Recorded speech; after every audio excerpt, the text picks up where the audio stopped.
Everyone, welcome to the Horror Talk here at the Horror Room. I'm Travis Bruce, and it's my co-host Adam Freeman. So we Hey, discuss all the hot topics. Adam, what's up, man? Listen, we like to discuss all the hot topics here in horror. Tonight, Adam asked me to watch the August Underground trilogy. He watched it as well. Some fucked up shit, Adam, and we're going to discuss that. And also, too, listen, if you've been watching horror news, Eli Roth has came out. He's having this whole thing where he's having horror fans invest into this production company. And we're going to discuss the good, bad, and the fucked up with that. But before we start with that, Adam, I called you last weekend after going to BlurCon, which is the Black Comic Con. And I told you, I was like, dude, listen, I saw the most disgusting and disturbing fucking shit.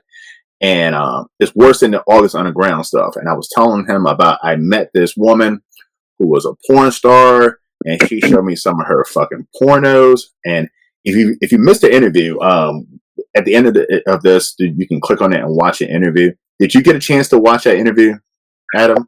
I did. I watched almost all of it. It was fascinating. Very, it was like a deep dive into someone's personal life. I really liked it, and listening to her be able to talk about that, and where everything kind of stemmed from. It was sad, but it was also real life. So Yeah. Now, do you agree? I mean, because I think she was trying to play off. I heard some people said I came off too rough with her, and but to me, it seemed like she was trying to play off how extreme her pornos are, and she was trying to make them like they were like normal porn. You've seen some fucked up shit. Do yeah, you agree that those pornos are pretty fucked up and extreme? they are. They are very. It doesn't look to me. It doesn't look safe. It looks like if there might be like under the influence, or you know something else going on behind the scenes, but it could be just set up that way. Maybe it's supposed to look like that, and that's what they're really going for. But it definitely is rougher than the usual. So Yeah. And yeah, and the sad great. part is about it. I had a chance to meet her and doing an interview. She's such a fucking nice person, genuine person. And Yeah, I'm like, I love that man, interview too. I mean, like you all were really. I mean, she felt comfortable on the interview, to be able to talk about everything that she did. So I mean, she seemed comfortable. It didn't seem like you were coming off, too strong at all. yeah. I mean, I just wanted to. I just didn't want someone, a young girl or someone to be watching this and to glorify porn and extreme porn and what was going on in these videos. And I wanted the audience who haven't seen these videos to not think, oh my God, this is like normal porn and this guy is being some kind of way. No, this shit was extreme and hard to watch. Yeah, it was. All right. So, Adam, listen, you asked me to watch the August Underground trilogy and you watched it as well. I did, and the thing is, I've never even seen the trilogy. I've never been able to make it to the first 5 minutes of August Underground. So, um, that was a trip. I just right before the show got through part 3. Me So, too. yeah, I couldn't. There's a fine line, I think. What is horror, and do I consider it horror? I mean, it is, but it's a whole different type of genre of filmmaking.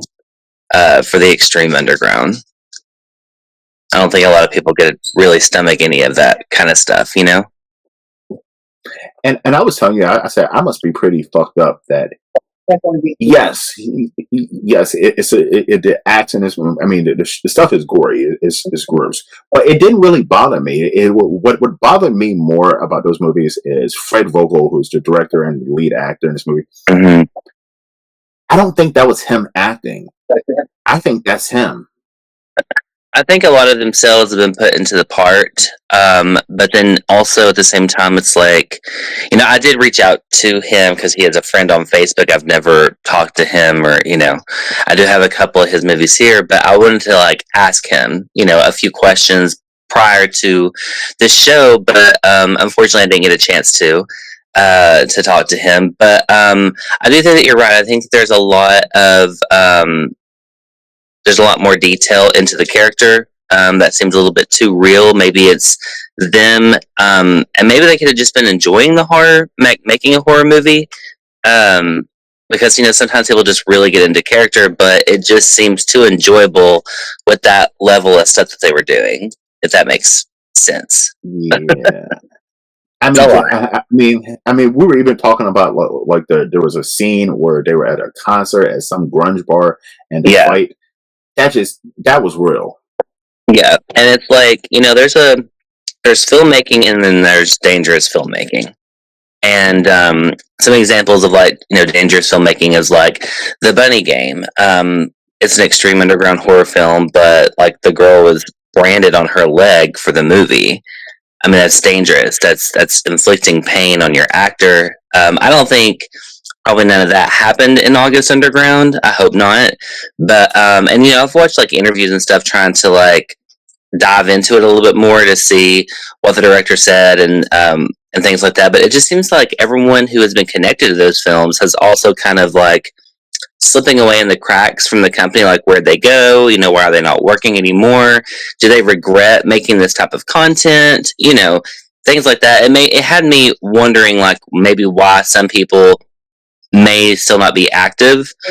I know that the special effects artist, what's his name, Jeremy Cruz, he does an excellent job at the special effects. They look very real, especially in part 3. But I think that maybe the first film, with having that like video footage look compared to it was a more digital style on the third film, it almost looked a little bit too real. And I mean, kudos to him because that's doing a great job. But I just don't see how anybody could get pleasure from some of those films. I don't either. Now we were talking also too off camera about so I told you about that extreme porn and how much that woman got paid. Mhm. I thought was nowhere enough for anybody to do that kind of stuff. Yeah. Now the women in this movie, they are. This is more so than any type of horror movie. I mean, you got nipple sucking. They're fingering them. What do you think these women are getting paid? I mean, I just wonder if it's more like a fetish model that had been hired for the part. Maybe they have a rate for scenes. I was watching a interview with an adult film star from like the '80s stuff back in the day, and they were paid a set amount per scene, and then when they were acting, they had an acting rate. So it makes me kind of think, what if they had like an acting rate, and then they had like the scene rate, like where they're doing the fetish stuff? Because I could tell you right now, as someone who is aspiring to go into, further my film career, I would never do something like that because that would pretty much tarnish you from really doing anything mainstream ever.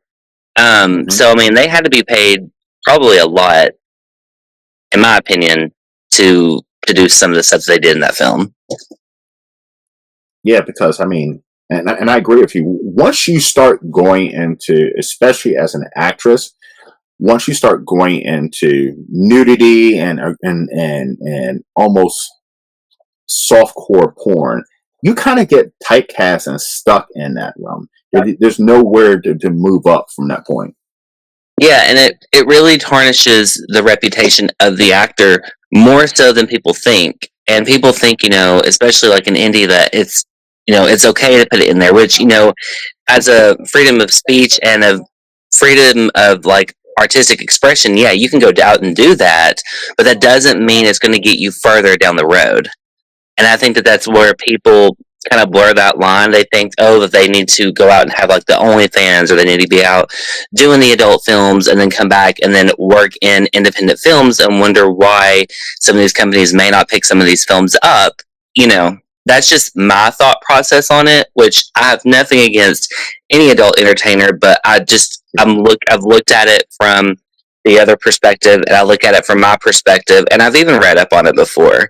I've even talked to people like, why would they not want that distributed through their company? So I think that it really hurts and it tarnishes your image, your work ethic. I know some people have lost jobs over it. I've even dealt with it at my job where I'm at, just working in horror movies. I've felt the wrath pretty hardcore. It's not a fun thing to do. So doing something like this on this level, I couldn't even imagine what it would be like to go out and face a community of people who have seen it and are pretty much judging you for it at that point. And I think that people really need to distinguish that, especially in today's independent scene, is you have a lot of adult stars who are working in your films, and I'm not saying anything bad towards them. I want them to get out of it if they have a good career, flourish and get out of porn and do horror films. But I see a lot of them go back and forth, or they're just constantly doing it. At some point, if you want to further that career, you're going to have to stop, and you're going to have to really set your mind to it and take yourself as a serious actor or actress and go out and get serious roles instead of being, like you said, typecasted. Yeah, I 100% agree. I 100% agree. I mean, I was talking to an actress, and new into the scene and this and that, and a lot of these black tubey movies, you have to get topless. You have to have these Yeah. rough, graphic 20 minutes sex scenes. But once you do that on an indie small level, moving up into Hollywood is going to be tough, because I mean, you look at actresses who have made it into Hollywood. Yeah. They did not pose nude in a movie until they were an A-lister, and at that point, they were kind of untouchable. Yeah. And you kind of have to think about it too. It's like what we were talking about, I think, on last episode. I was talking about Marilyn Monroe, and she has that alluring sensuality that everybody in the world wants. Everybody wants to have that sexual confidence and that look to be beautiful and glamorous. It's not a bad thing, which some people say it is a bad thing. But, even then, I think what made Marilyn so successful is what people need to realize. If, she did a few photos, but she never did porn. She always took the acting serious, and she was able to separate a lot of the adult stuff because it never really went above, just posing for Playboy. There's a difference between actual intercourse in porn and doing hardcore sex scenes, and then turning around and being in movies, and then wondering why more people who aren't as accepting don't want to see your film, or companies don't want to pick you up. So I mean, for me, like when I see an attractive actress, mm-hmm.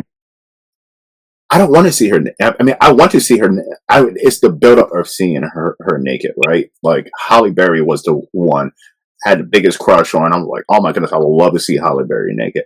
And then when I finally seen her naked, it was just like, and I think this was why probably her career died. It was just like, okay, I done seen that. I'm good. Yeah, I mean, you leave more to the imagination, you get a better response. Yeah. in my opinion. Now, of course, am I against nudity? No, I think that nudity is fine in horror films, especially like if you have someone who's really established already and they're doing it and they've had a flourishing career doing it throughout their career. That's fine. I mean, they've had their success, and their viewership will come to your film with having them in it.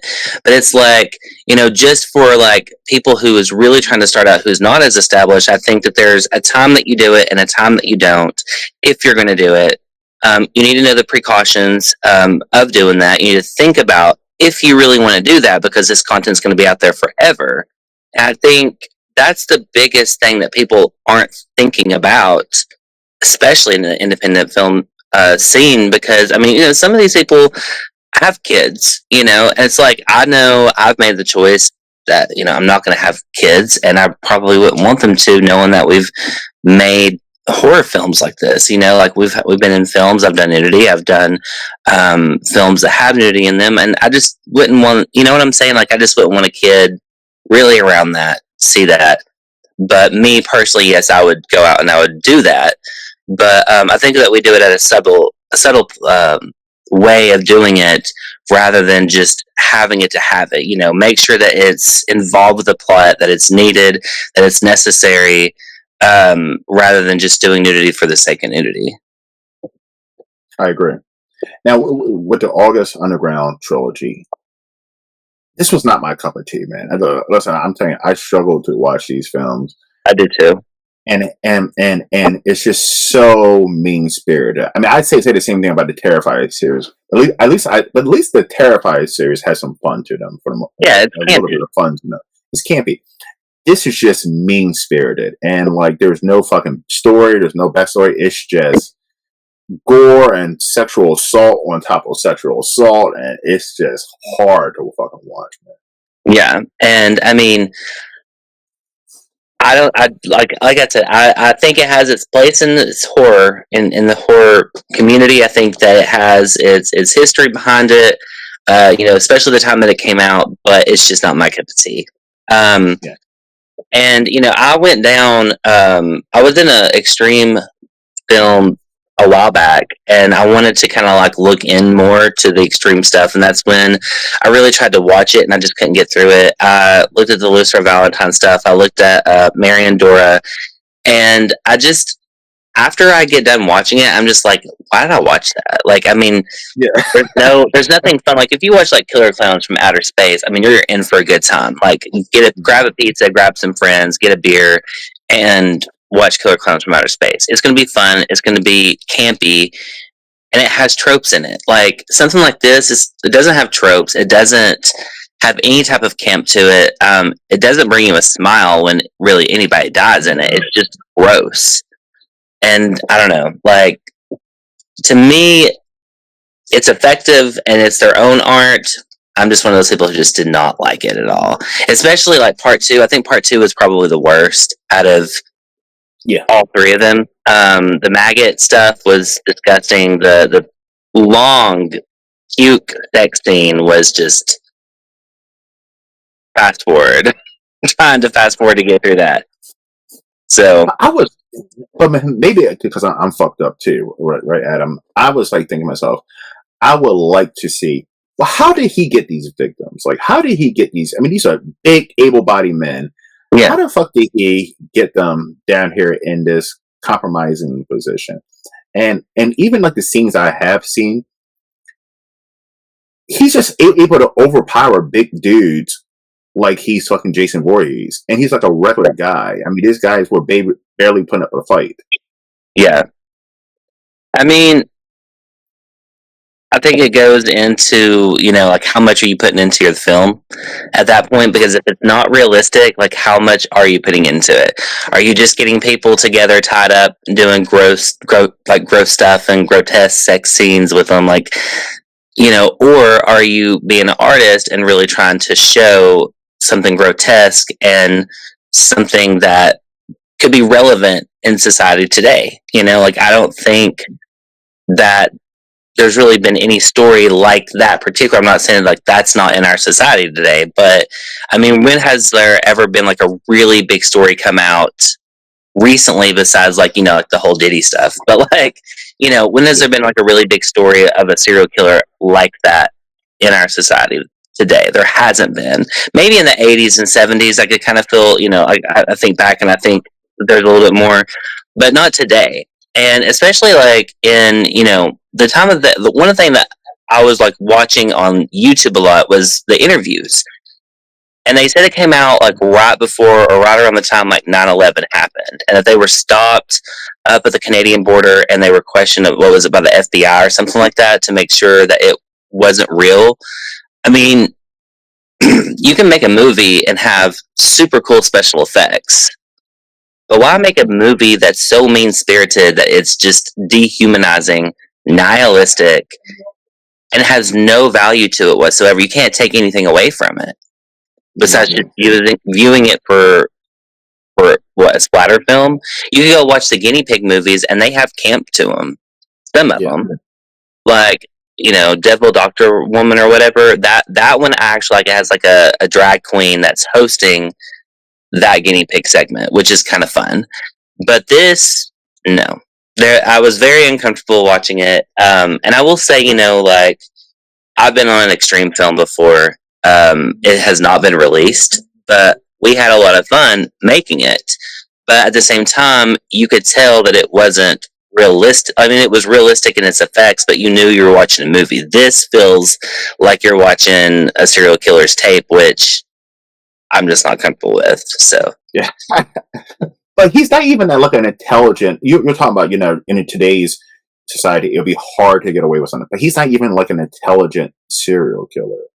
He no, is like white trash, redneck, just dumb. You know what I mean? Just dumb. yeah, And you think to yourself, like, how the fuck does, once again, how the fuck does he get women or men back into this fucking basement? Like, who the fuck is following this big, creepy guy with clear anger issues? I mean, to the extreme. yeah. I've met guys like him. I don't know if they're fucking killers or not, but they have extreme anger issues. Like, they can go from here to here like that.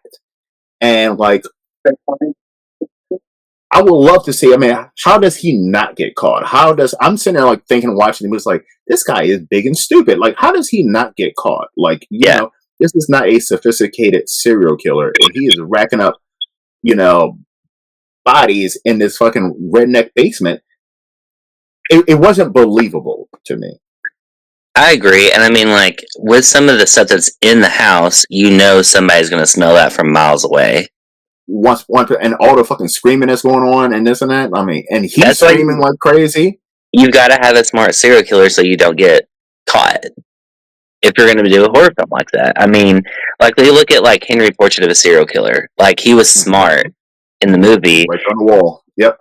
And he held a composure that I think would be hard to do as an actor. He was just so serious and just, he wasn't real loose in the movie. You could tell that he was obviously had his demons, and it showed in his acting.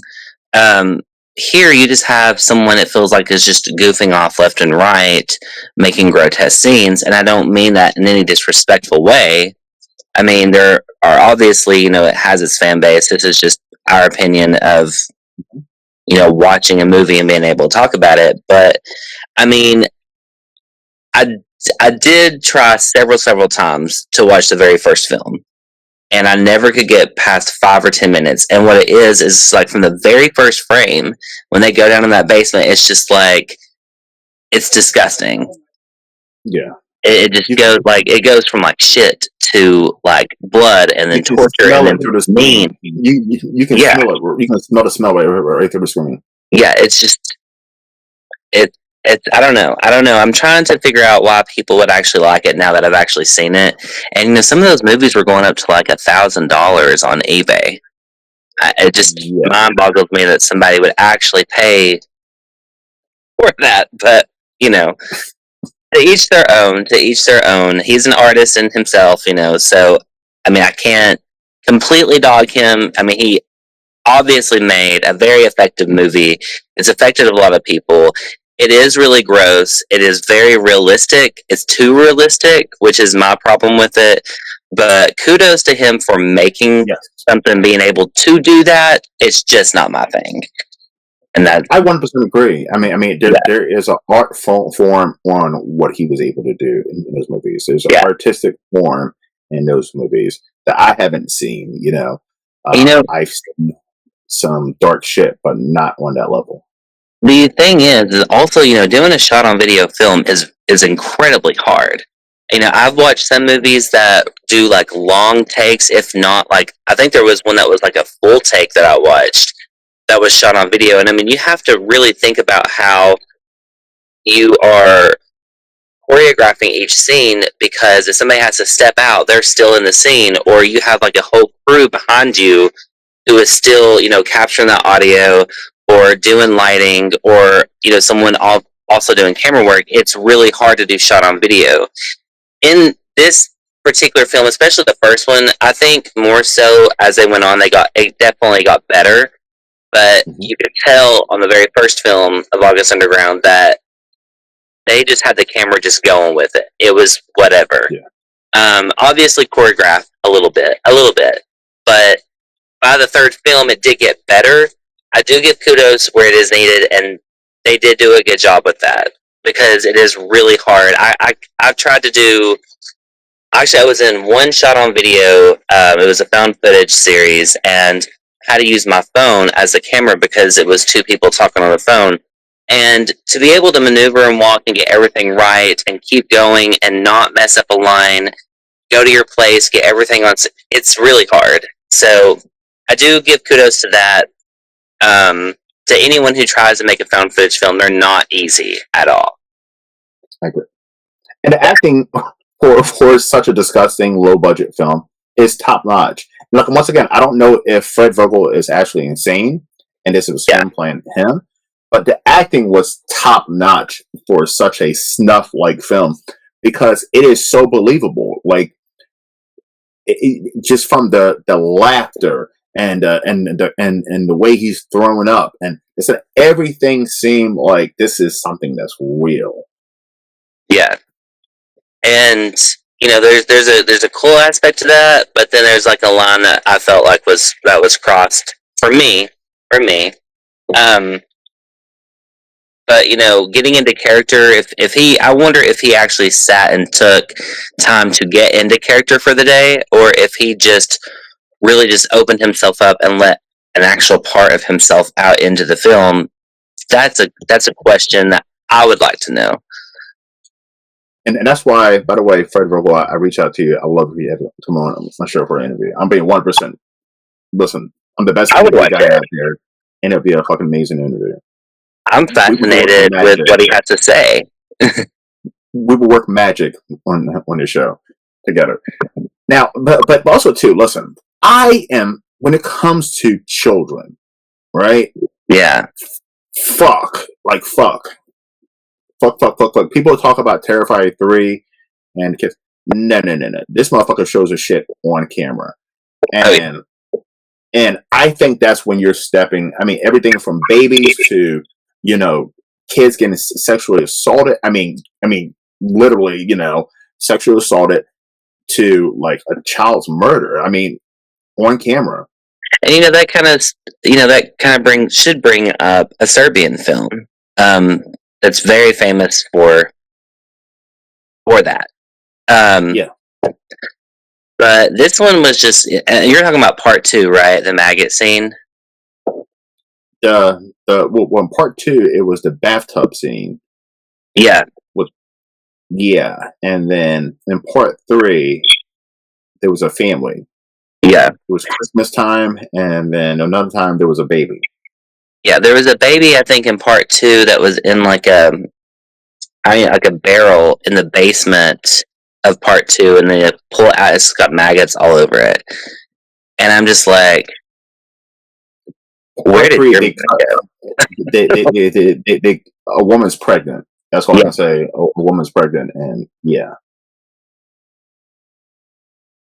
I don't know if you made it to that part that was towards the end, part 3. There was a lot that I turned away from. I played it. I let it play. I heard it, and I still saw it in the corner of my eye, but I was just like, ugh. Part 2 is almost just unwatchable. Part 2 is unwatchable, in my opinion. Part 1, you can see the artistry in it. I can see what they were trying to do. Part 3, still detestable. We'll go with that word. Detestable stuff. It was detestable, but it was shot better. It was shot. Yeah. And I do know that I have another one of his films. I cannot say the name of it. Camille Keaton was in it from Ice on Your Grave. And I remember watching that movie years ago and thinking, oh, this is really, this is a really good independent film. It was shot really well. The special effects were really good. But it's like a whole different ball field with the type of movies that he was making, like the found footage, August Underground, totally different from, I can't even say it's like Stella Turistica, I don't know, I can't say it, but totally different in the way he made those. And I would like to see more of that put into his filmmaking than what he did with August Underground, personally. And I've heard about the August Underground. I did not know it was a trilogy. I heard about the movie for the longest time. I've heard about it. And I never ventured to watch it or could find it. By the way, it's right now. You can stream the August Underground trilogy on Folsom, which is a free streaming service that Adam told me about, and appreciate it. It had all three of them on there, but they actually do have some like pretty fun stuff on there to watch. It's not just like grotesque stuff. It has a lot of really cool movies that you can watch. Yes, I'm in love with Folsom now. All right, Adam. So listen. By the way, the first one was the one that was tough for me to watch. Part two. See, when I start part two, I saw that porno. The one with the baseball in the ass, and then at that point, I watched part two like shortly after. Yeah, I was like, this is not that bad, This was not bad. Part three was tough to watch, but part one was the one that was disturbing to me. Part one was really. Part one got me on the very end. It was the very end scene with the girls at the end. Mm-hmm. Okay, so that was the scene that got me because it was, he's showcasing a gore house of a film all the way through. Mm-hmm. That it almost takes away the shock value of the next scene, but it's like, okay, you get to the very end, and now it's just like they have this long scene of these girls, obviously doing drugs in this house, and they're gonna hook up with these guys, right? But it's like, you really I just couldn't stop focusing on that girl, the one that walks into the room where the guy just, what was it that he just was hitting her in the head with a hammer, doing that at the very end. Like, that to me was shocking, and it was like it was done so quick because you kind of know that something bad's going to happen, but then all of a sudden it's just like, bam, there it is. To me, that's more effective than showcasing it completely throughout a film and not even letting the viewer kind of like tame down a little bit from the previous scene that you're going straight into the next one. To me, that would have been more effective if he had done something like that throughout the entire first film. Then I may be a little bit more invested in it because it was it scared me at the end. Yeah, and I agree. You have to do that roller coaster effect. You have to do that roller coaster effect. You have to hit him and then boom, calm. It has to be a shocking calm. It can't be fucking shock all the way through, and that's what I said about Terrifier 3 that I didn't like. It was trying to hit you, boom, boom, boom. And by the time I got to the scene that wasn't supposed to be the scene that was supposed to be like, I'm done. I'm shocked out at that point.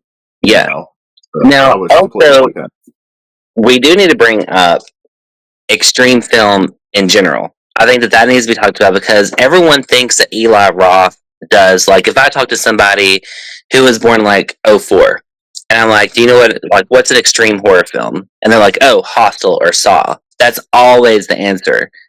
Yeah. These are extreme films. These are the extreme underground. This is stuff that you cannot see at a regular, like Walmart, the electronics section. This was not stuff that you could like go into a video store and just rent. This is stuff that's been like put out by boutique labels. I think who was it, like Unearthed Films, who put the trilogy out just recently. So if you do want to check them out, go over to Unearthed Films and pick up the Blu-rays. I know they're going to be worth a lot of money if they go out of print because I've seen it in all the previous releases of August Underground. So I mean, even at that, like, they're going to be worth money, But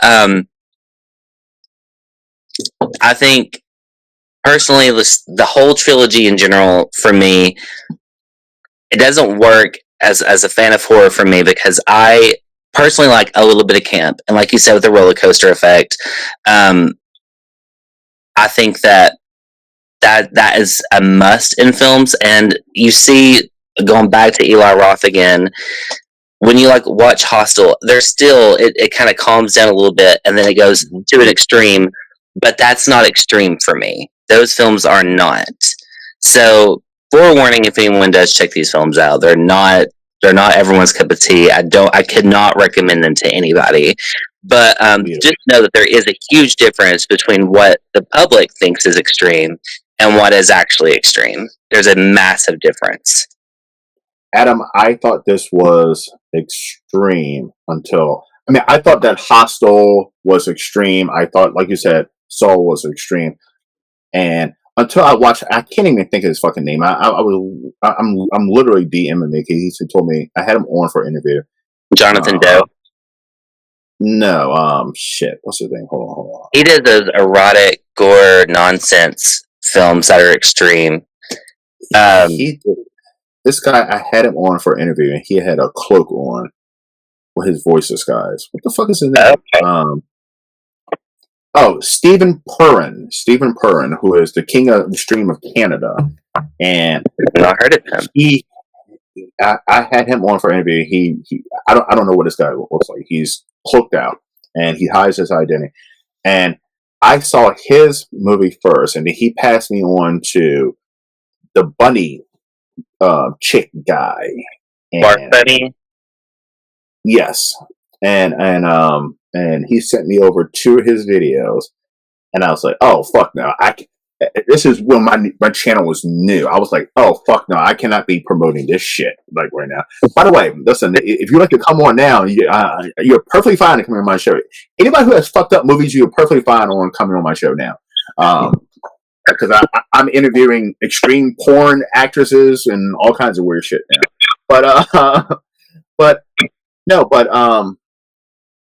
But that was the first time, and then I saw that bunny thing with the woman with the carrot, and the man who was in bondage, and she was ramming his hand with a fucking nail, and that was 100% real. That was 100% real, nails being rammed in this guy, and I was like, oh fuck, this is extreme. This is that underground shit that I heard about that I thought was an urban legend or didn't exist.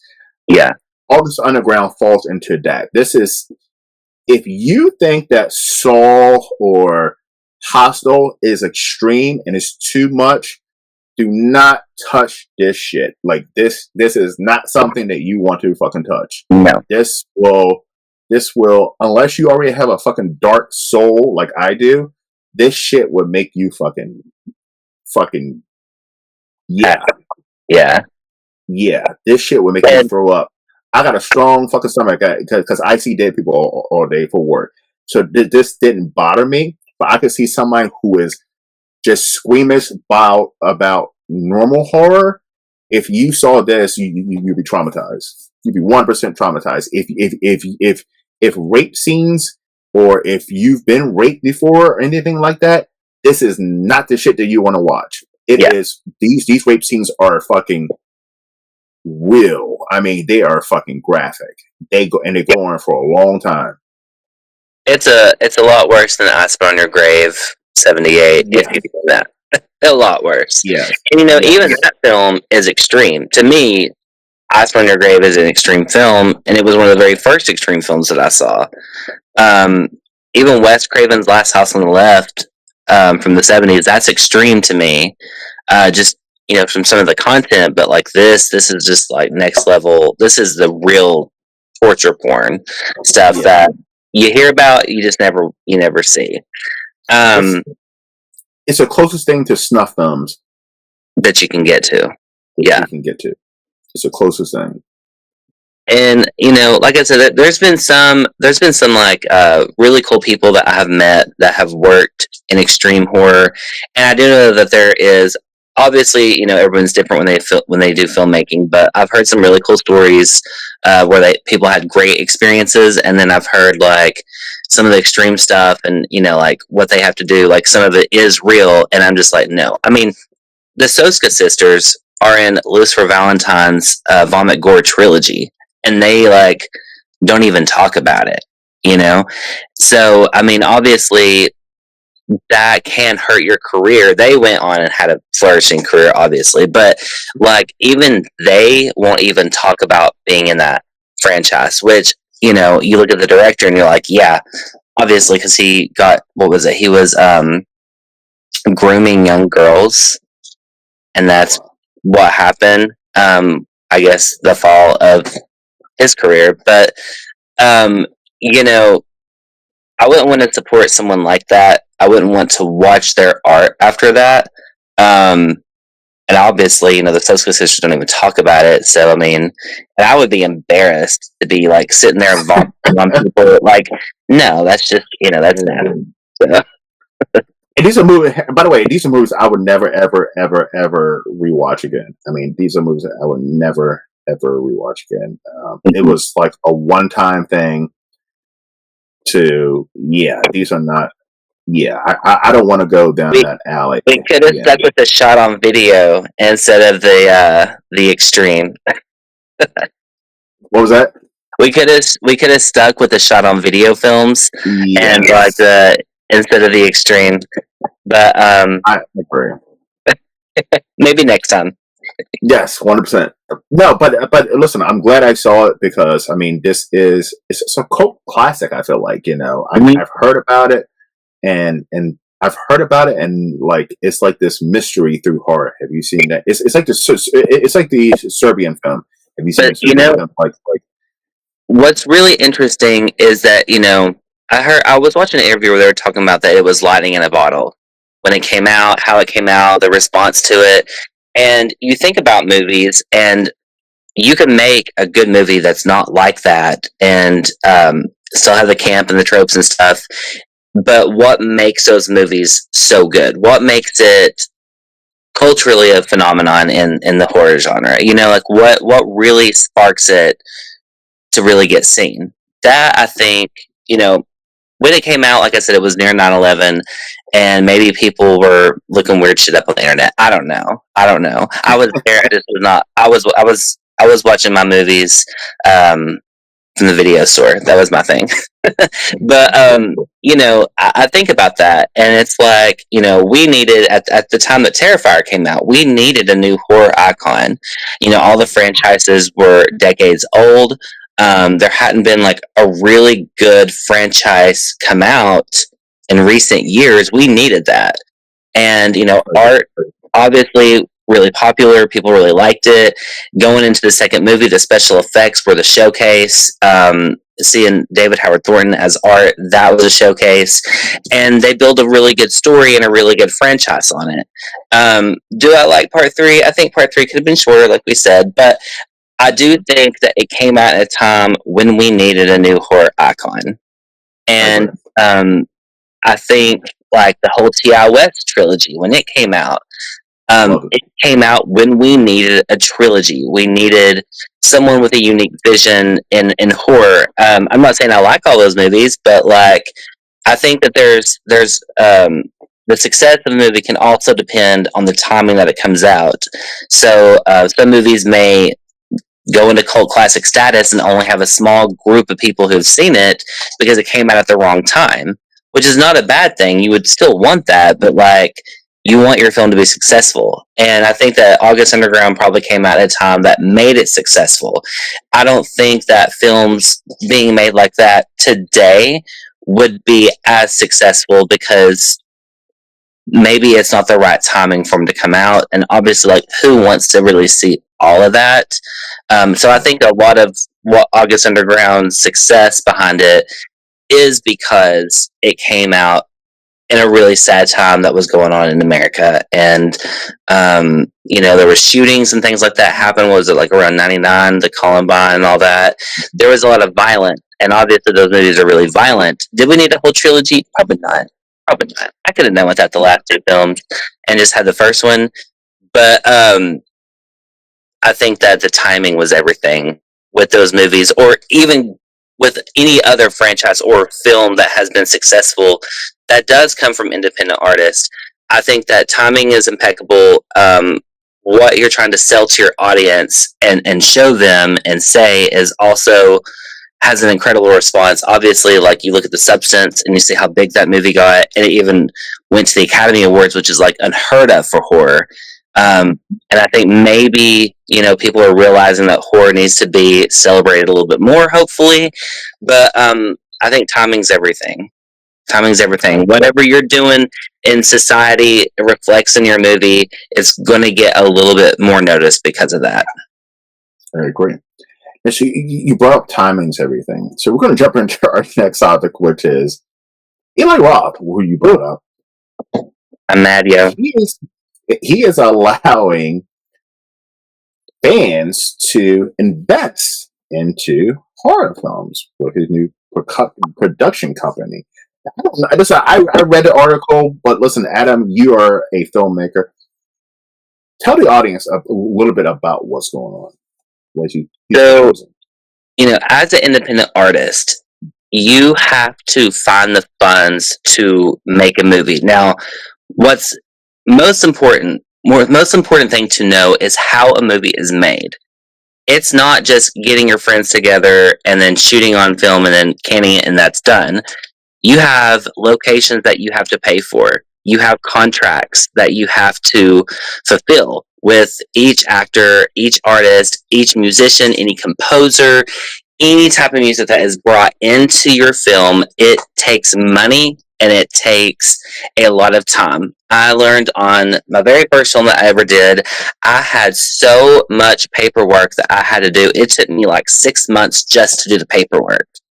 And I would be working like 10 hours a day on this stuff. Like, it was ridiculous. But then you think, like, if, like, everybody has to get there. So some people may require that you give them gas money or buy a plane ticket. And then you're dealing with the airports. Obviously, like, something gets delayed, or if they lose the ticket, or if they have to change it, then you're out of money, which happened a lot on my recent film. We had issues with the plane tickets, which going forward there will be a way to fix that. But it takes money. But then also you have to provide food for your actors twice a day, at least twice a day, if not all 3 times.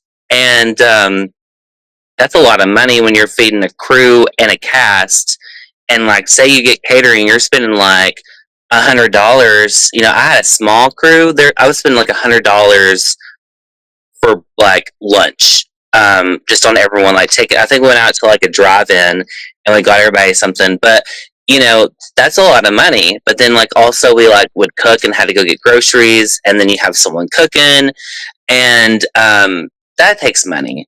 And then you have the makeup, people doing makeup, and like we bought, like, I want to say it's probably like $500 just of makeup for the brushes, all the different types of palettes, just to have there for people to use. And everybody had their own stuff as well. But like, that's a lot of money just right there in those very few things. Now think about like actually like getting your wardrobe together, getting special effects together, paying the special effects artist, getting camera, getting insurance on your film. I know we had like a $1 million insurance policy that we got. And it's like, there's a lot that goes into filmmaking besides just getting out there with a camera and doing it. I'll tell anybody who wants to get into filmmaking, pick up your phone and go make a movie on your phone. You will realize how hard it is in like 5 seconds. You can do it. It's very doable, but it's a lot of work.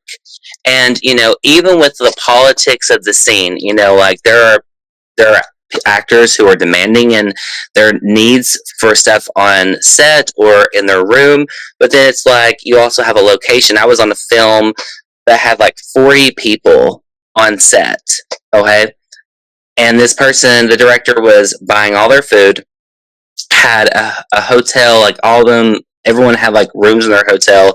He had everyone also like put up in his house, and I know that they were spending at least probably $1,000 a day just on food. At least. That's not even like the rooms. So you take someone like Eli Roth now that I've given you like a perspective on like just how much money goes into some of this stuff. It's like Eli Roth is a successful filmmaker. I may not like all his movies. I may like some of them. I don't think that they're like in my top, but I do think that he can make a good movie.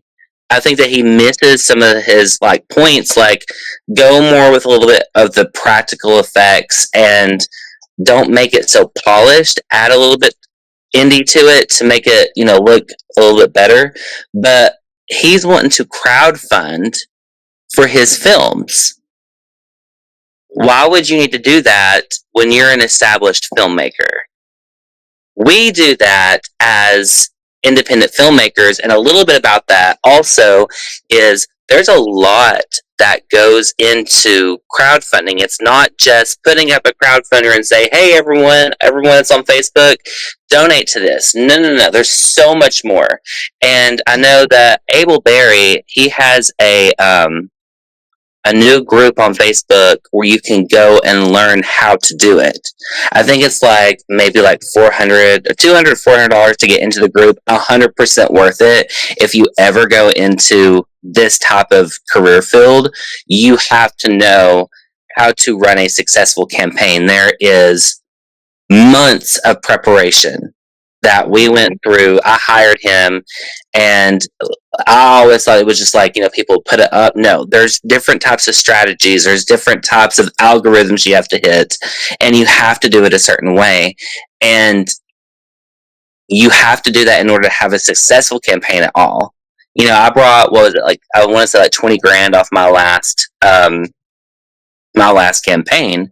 The one before that, we only brought in $3,700, and you have to remember that like Deadly Dealings got $3,700, Scream Dream got around 20 grand, and the difference was having a team who knew what they were doing to run that, and tell, like, Abel telling me telling the team, and making sure that people aren't taking it with a grain of salt, that they're taking it to heart, because it's a difference between 20 grand to 100 grand. And it's like playing chess. One wrong move and you're out. So to see Eli Roth go down the crowdfunding way, and I think it was like, somebody said it was like 10% of the company is what you can invest in. Not only are you copying independent artists on what they're doing to raise funds for their films because they don't have studio backing, but you're taking away money. You're taking money from fans when you're already successful and you have that name. What it sounds to me is, what's going on to the point that you can't get funded?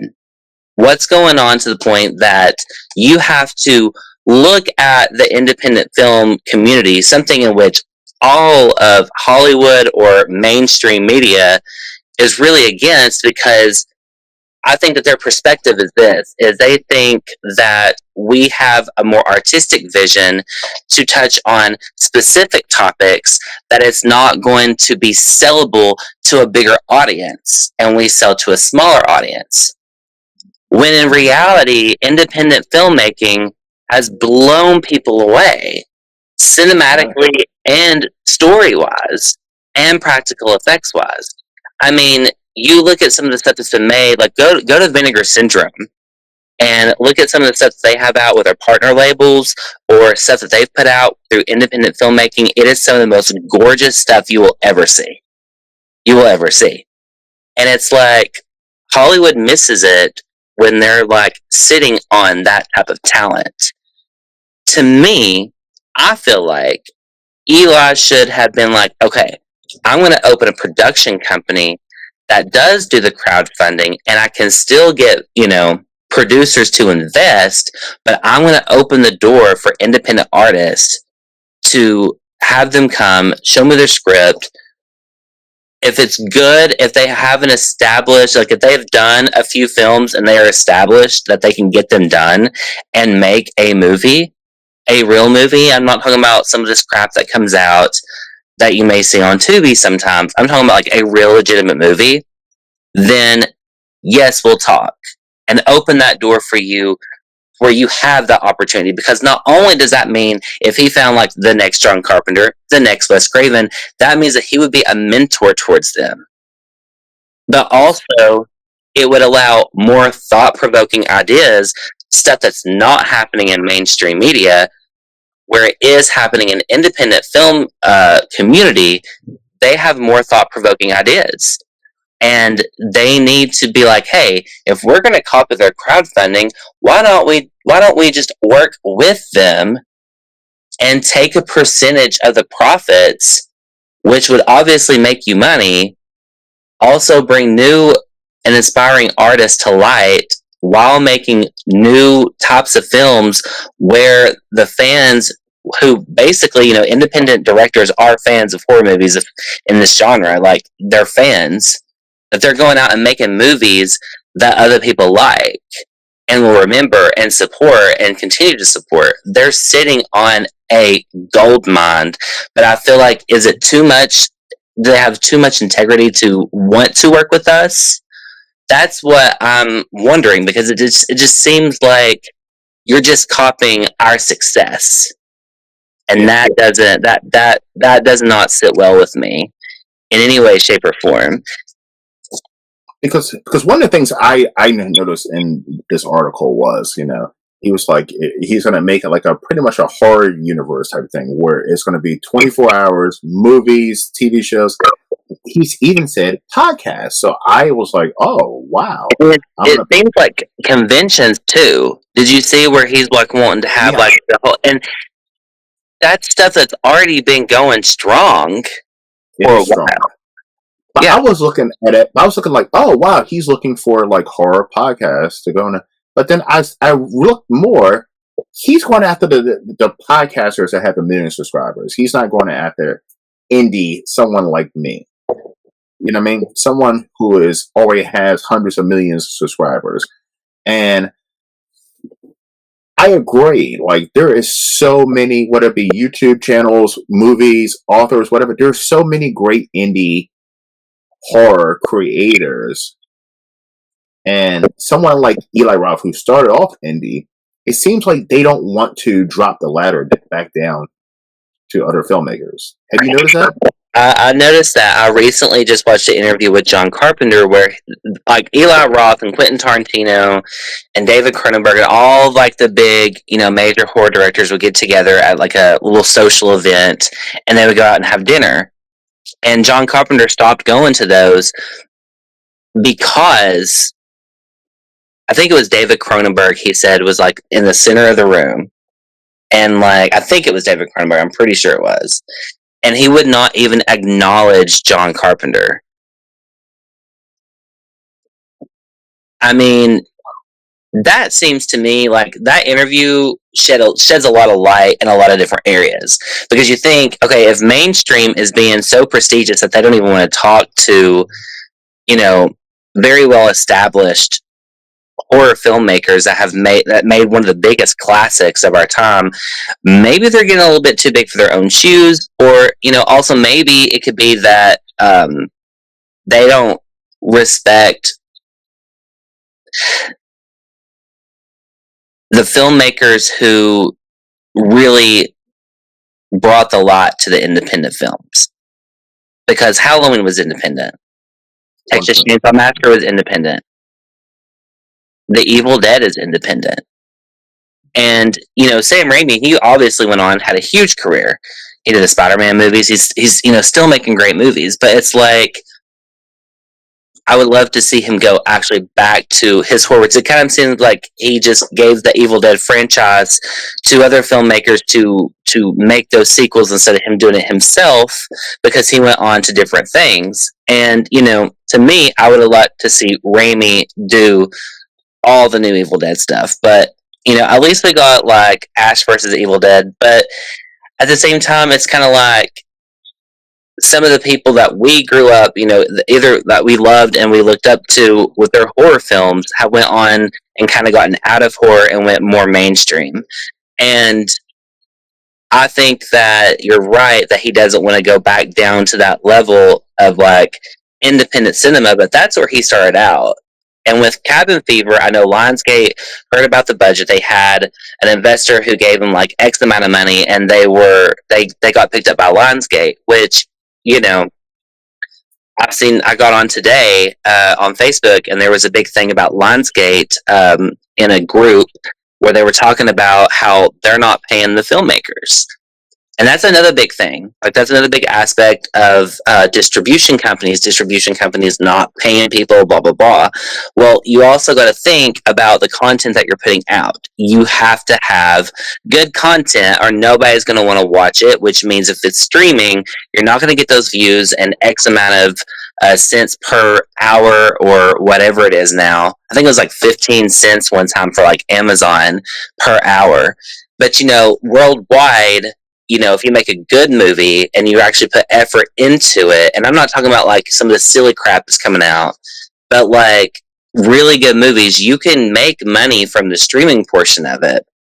But you also want to sell physical copies. And it's kind of like if you put a movie on DVD and you have like 1,500 copies made sent out through, was like Walmart's pretty much the only main retailer that carries movies now, then it's like you're not going to have a big return because nobody's going to want to watch it if it looks stupid. And B, if it looks low budget, which you can usually tell by the way the poster and read about it and stuff. What's the way it looks? It's not professional. Make something professional, and you could get your stuff out there. But I do think that that's another big thing is that companies don't want shit films to release. They want good stuff. So even when your stuff does go out and gets released in mainstream retailers and things like that, it's like it may not be good and you're not bringing a return back. They're not making any money off of it. They're going to send it back from Walmart to the distribution company, and then they're just going to post it on Amazon and sell it for a cheaper price until it's gone. That's what's really happening, and people don't want to take that pill and swallow it and say, okay, it wasn't that good. They think it's the best thing ever, and that's why you got to have thick skin in this business and say, okay, I didn't make a good film. It's not going to sell. It's not marketable, so nobody wants to pick that up. I do think that has a big play in the reason why they're not talking to independent artists. But is it a step closer? It is a step closer that they are looking at what we're doing.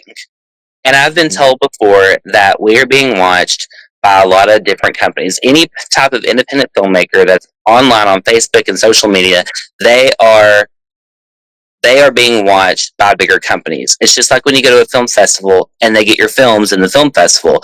People are going to look at that and want to buy it if it's good. If it's not, nobody's going to want to buy it. So there's an opportunity out there, but there's just so much bad in independent, but they don't see all the good stuff that is in the independent film scene, which is really sad because, if Eli Roth had done it that way and opened a door for independent filmmakers, it would have been like he created his entire, like a whole new type of Hollywood. You would be bringing people to light that didn't have that chance prior. You would make like a whole new type of horror Hollywood for the genre. That would have been cool. That would have been unique. Instead of just being like, oh, well, we're just going to copy their crowdfunding and just not really get the producers because we don't want to tell people that we can't make movies because we're not getting funded. That's what's really going on. That's what's really going on, yeah. Yeah. Because right now, I'm an Eli Roth fan. I love Hostel. That's probably my favorite Eli Roth movie. I like Part 2. I like the whole trilogy. I liked his reboot of Death Wish. I thought with Bruce Willis. I thought that was great. So I like Green Inferno. So I'm a Eli Roth fan. I didn't, but the one movie that everybody loves is Thanksgiving. I wasn't a fan of Thanksgiving. It's okay. It just seems a little outrageous. Like the very opening scene in the Black Friday thing. Yeah, I was like, that's. What are you going for? Are you going for a serious slasher, or are you just going for pure camp? It didn't feel like it knew where it was going, and it was just kind of all over the place throughout the film. But I wanted to see that Grindhouse trailer edition of Thanksgiving. I wanted to see that. I wanted to see a dark, grimy 70s looking horror movie. That's what I thought I was getting, and I got something that was. I thought the movie was too polished. You know what I mean? Because I saw that original trailer and it looked dingy, it looked dirty, it looked gritty. And that's what I thought I was going to see with this new movie. And no, it looked like every single other horror movie that's out there. Yeah, and so that kind of goes into what we're doing right now. There was a video that I recently watched, and it was about editing films. and coloring them and working with the contrast. That's something that a lot of films don't do nowadays. But when you look, especially like in the 90s, it kind of like happened over from the digital era when you started going towards digital. It started losing that contrast, but the more contrast you had in the scene, the more cinematic it looked.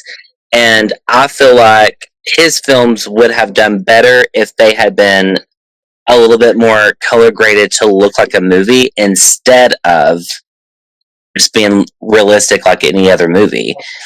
And I think it would have been a little bit more effective in that. I do think that Eli Roth, personally, like he's put on a pedestal. Like he's put himself on a pedestal, in my opinion.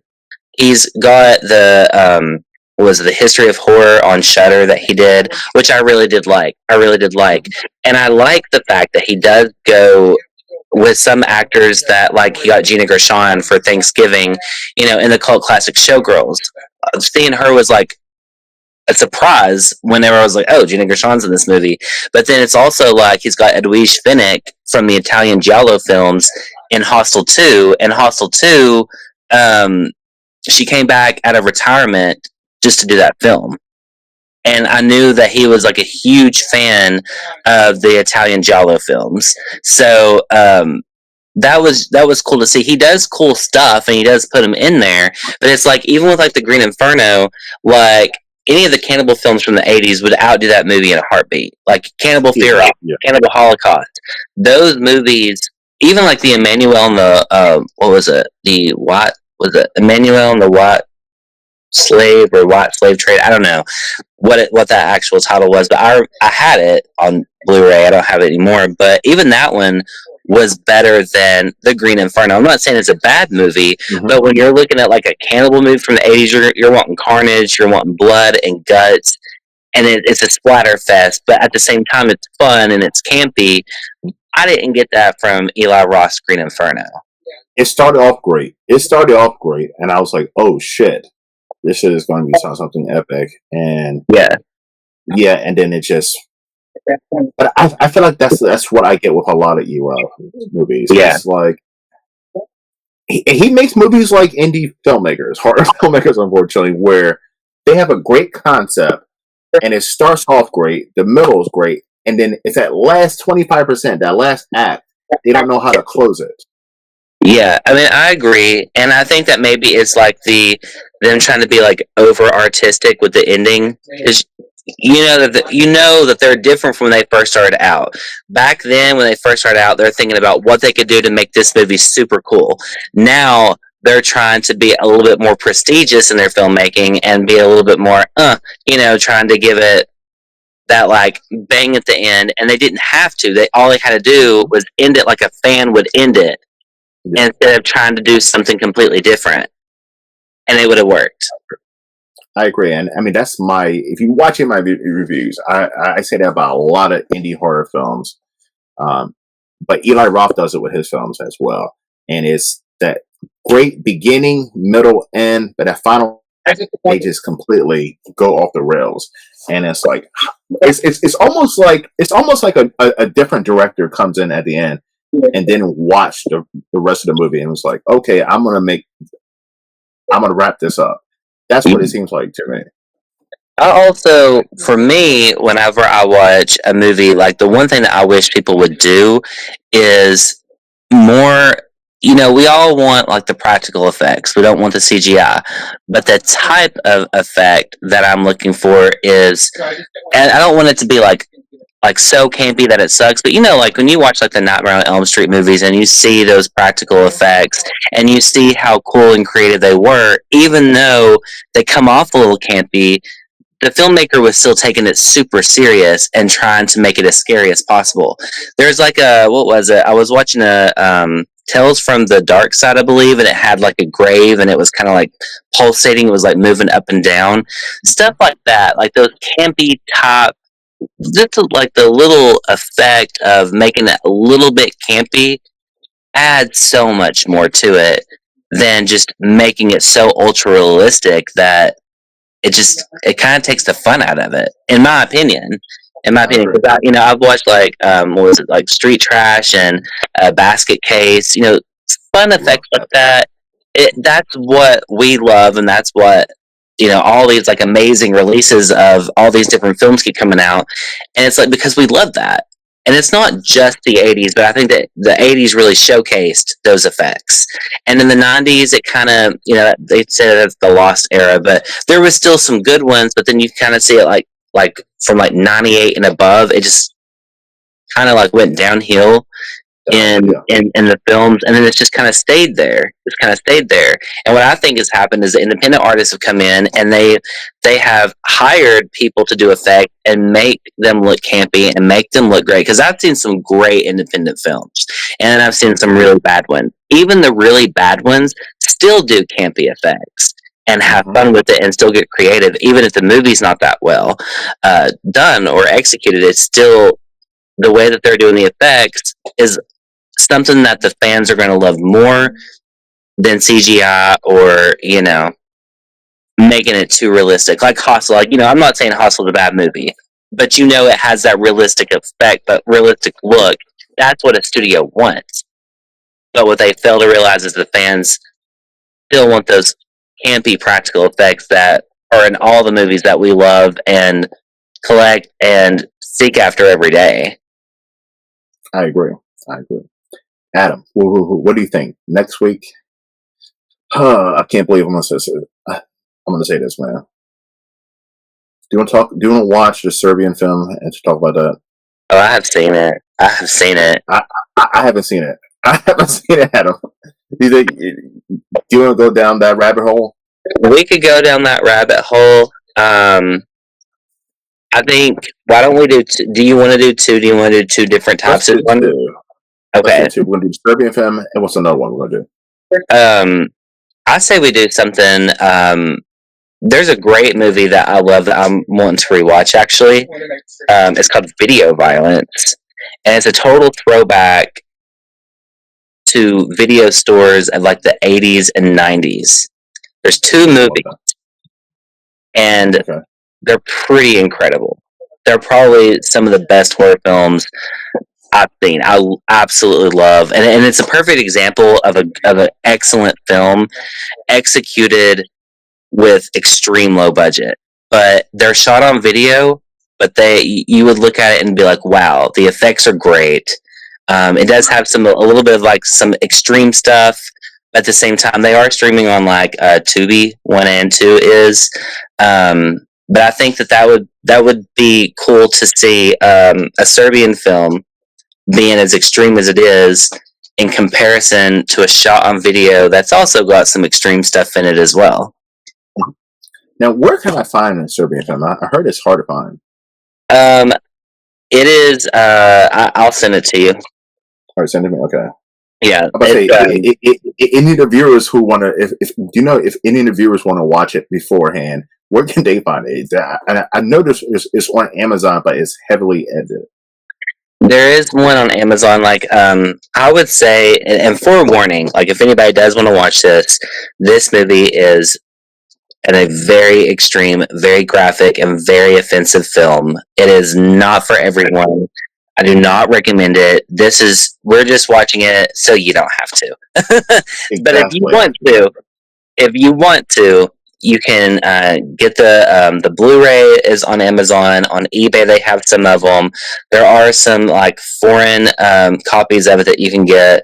Either way you go with it, it's going to be extreme, just as the other one is. So, to get an idea, you may not want to see the whole thing. But also, there is a website that may have it up if you really just want to see it and are not looking to own it. You might go pay for it that way, or may have it for free. But yeah, so that's what I would say about a Serbian film. Because I obviously don't want to say that there are ways, but I don't want to promote ways that the films are paid. So So yeah, and it might be. I think it might actually be like you may be able to buy it like on Fandango. I believe. I think Fandango may have it. Okay. Well, because the only thing I've heard about this film is that this film like sticks with you. Like it's pretty bad. Yeah, you'll feel very nasty at the end of it. I think that it's a little bit more shocking than August Underground in a lot of ways. It does, and I do give it this. It does have a cool story. So, like, if somebody's looking for a very story-driven horror film, it definitely has a unique and disturbing story. Like, it's if you're wanting disturbing, this is what you're going to get. If you're wanting a gore fest, don't go with this one. This is more like real shock value, situational shock value, rather than where August Underground just kind of like portrays the scene just very graphically. This has a lot of thought into it to enough that it can probably really mess with somebody. So if they watch it. Yeah, so trigger warnings and all that good stuff. Yes, by the way, trigger warnings. I do not recommend, once again, anyone who is the faint of heart, easily offended, anybody who's been sexually assaulted or anything to watch any underground, all those underground films. I 100% did not. I don't want somebody coming back and saying, "Oh my God, you told us to watch this fucking movie, and this movie fucking triggers or something." No. If you ever been sexually assaulted, raped, and that shit fucking bothers you, if Hostel or Saul makes you sick to your stomach, stay away from these films. These films are means. If Terrifier bothers you, do not touch these films. These films are mean spirited. They're hard to watch. They really are. They're also like with Terrifier. Terrifier has it has camp. These films compared to Terrifier is like watching Nick Jr. and then watching like late night HBO. Like it's totally different. So totally different. So if you think Terrifier is too much, then these movies are not for you. I do want to point this out because we do talk about it a lot on the show, but the like films that have sexual content, graphic sexual content that have a lot of sexual assaults and things like that in them, it's not because we like to watch them. We're watching the movie to literally give a perspective. I want that to be said because I don't want people think, oh, they just watch gross stuff. No, like there's you can go back all the way to the 80s and you can watch all the cult classics. Some of that stuff will be there. And then you get up to like, around like the 90s, even like in the 80s, there was a few extreme stuff. And these are films that are culturally significant in their genre that's not necessarily liked by everyone. And we're just watching them to comment on those films. Does not mean that we like them or that we like the content in them. We're just watching them for you. I'm the first one to, if you know me, when it comes to my horror, I do not like rape scenes and sexual assault. I spit in your grave, stuff like that is not my cup of tea.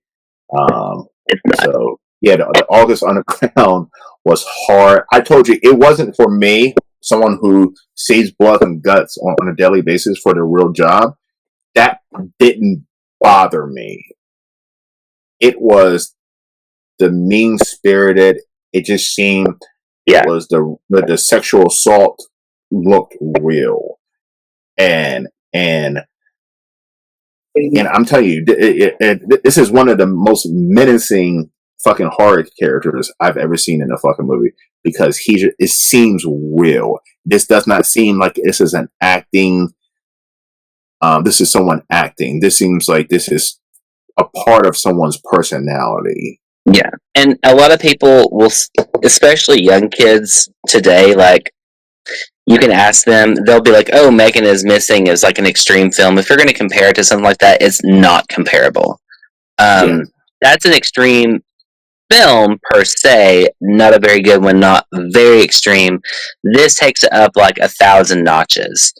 So again, it's not something that if you're not used to it, you don't need to be watching it. And I say that because I don't want to, like there are extreme films that I will recommend to people, like George Garrett's films, like Necromantic 2, Turdonis King. Those films are very, very super artistic, but extreme. And I would still say go in with a lot of caution, but they have substance to them. And especially like Necromantic 2, I fell in love with the lead actress. Like, I liked seeing her kind of struggle with wanting to have a normal relationship and then being attracted to dead people. There was a struggle. Obviously, she has a problem, a huge problem, a very grotesque problem, but it was fascinating. There was substance there. These are just a lot of the extreme cinema is just people being super nihilistic and mean, which is not my cup of tea. If it's going to be in it, it needs to have substance, in my opinion. But I absolutely agree. And one thing too, I got to leave a plug since we talked about her videos in the beginning. Please also too, if you're into sick porn, go over to Pornhub or wherever you find porn and check out what's her name, Gross Demon Alex Monroe. Give her some, but go to her actual like thing and like watch the video. Like, don't go under Dirty Mike or whoever the fuck the guy who is profiting off her. Go to her actual thing, and if you're gonna watch those videos, so the money goes directly to her, not that guy. And I'm not saying anything's bad about that guy, but I think she has her own porn things. Like, if you're gonna watch the free porn, go directly to her thing and watch them, so she gets the funds. everybody's an artist has got to make money. So yeah, you know, so put it directly into her pockets because she is definitely working for every cent of it. Yeah. All right. And listen, this was fun, man. So listen, you're gonna send me over Serbian film, and next week we'll be talking about. I will send you over. Send it over. But I do hope that you do take a look at video violence, even if it's the first film. I'm gonna do that too. Do what? I'm gonna do that too. I'm gonna watch Video Violence 1 and 2 as well, and we're gonna discuss those as well. Video Violence Part 2 is set up, and this is really fun. I would recommend this to anybody. It's set up like a game show on TV. Oh, nice. So it's really, really fun. So yeah, if anybody wants to check those out, I highly, highly recommend those. Both 1 and 2 before the next episode. They are streaming on Tubi right now, so you can watch both 1 and 2. So do you think I should watch Video Violence first, 1 and 2 first, or do you think I should watch Serbian film first? Yeah. Okay. All right. So save Serbian film for last. Save Serbian film. We'll save that for last because that's going to be heavy. Okay. All right. So I'm gonna work on Video Violence 1 and 2, and then I'll give you the okay to send me over the Serbian film. And I am going to be traumatized. I mean, I've seen a lot of traumatizing shit in the last 2 weeks. So listen. I'm trying to go into the dark zone. I'm trying to dive into this extreme horror. I don't know how much further I can go, but let's see what happens. But you gotta also remember that there's a lot of subgenres in horror that are not really explored, like the Italian giallos, shot on video. Shot on video is like one of my favorites because you really do see artists coming together and making something from literally no budget, and it's very effective. Like Savage Harvest is one that's amazing. But yeah, so I encourage everyone before we get off tonight to go and look at the different genres. Watch Italian giallos; they're excellent. I recommend Blood and Black Lace. Watch the slashers. Watch the monster movies. Watch the Universal horror movies. There's so many routes you can go down. So have fun with it. I agree. And we're going to cover as many ones that most people don't know about. I felt like that. I think that's what we have to do our show. And I've been trying to do with this channel is the movies. There's so many great horror movies and subgenres that no one knows about, and like it's amazing to get introduced to them. With this whole extreme horror, this is a whole subgenre that I'm brand new getting introduced to. Yeah. I'm not saying I enjoy it, but I respect the artistic and the creativity and where it goes. Yeah. So, and somebody out there enjoys it. It's not me though, but someone definitely out there. Somebody. I really like regional horror. I think that regional horror is usually more fun, and I like to see, like, if it's done in the 80s, I like to see what the 80s looked like when they go in that local convenience store. And you can see all the products on the shelf, and you can see what people are wearing. That's so fun to me. I love doing that. And I was actually, right before this, I had finished part 3 of August Underground, but I was making a thing for my Instagram called Nightly Slasher, and it was Night of the Comet. Night of the Comet is one of those movies, like if you really want to go into it and you really want to see the 80s and you want to see what the 80s was all about, I don't know why that movie is not bigger than what it is. I don't know why it doesn't have its own franchise, but it's so cool. You get to see the malls, you get to see the fashion, you get to see the zombies, the campiness, the neon lights, the music. It's just so cool. And like, I recommend for people to really look at that and study that and break down, you know, what we're missing. Because like when you look at movies today, like anything new that we're talking about, what makes our movies today look like they are made in today's time? You're not catching anything really culturally. You're not catching the essence of your surroundings in a lot of movies.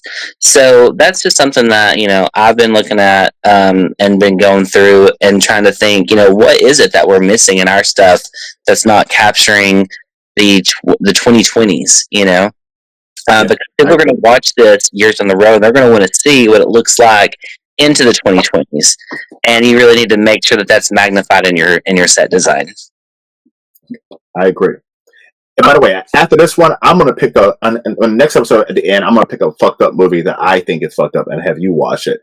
I don't know if you've seen it, but we gotta wait to see what I'm gonna say. By the way, Fred Vogel, if you're watching this, please come on my show. And please come on my show. I'm telling you, it would be the greatest fucking interview.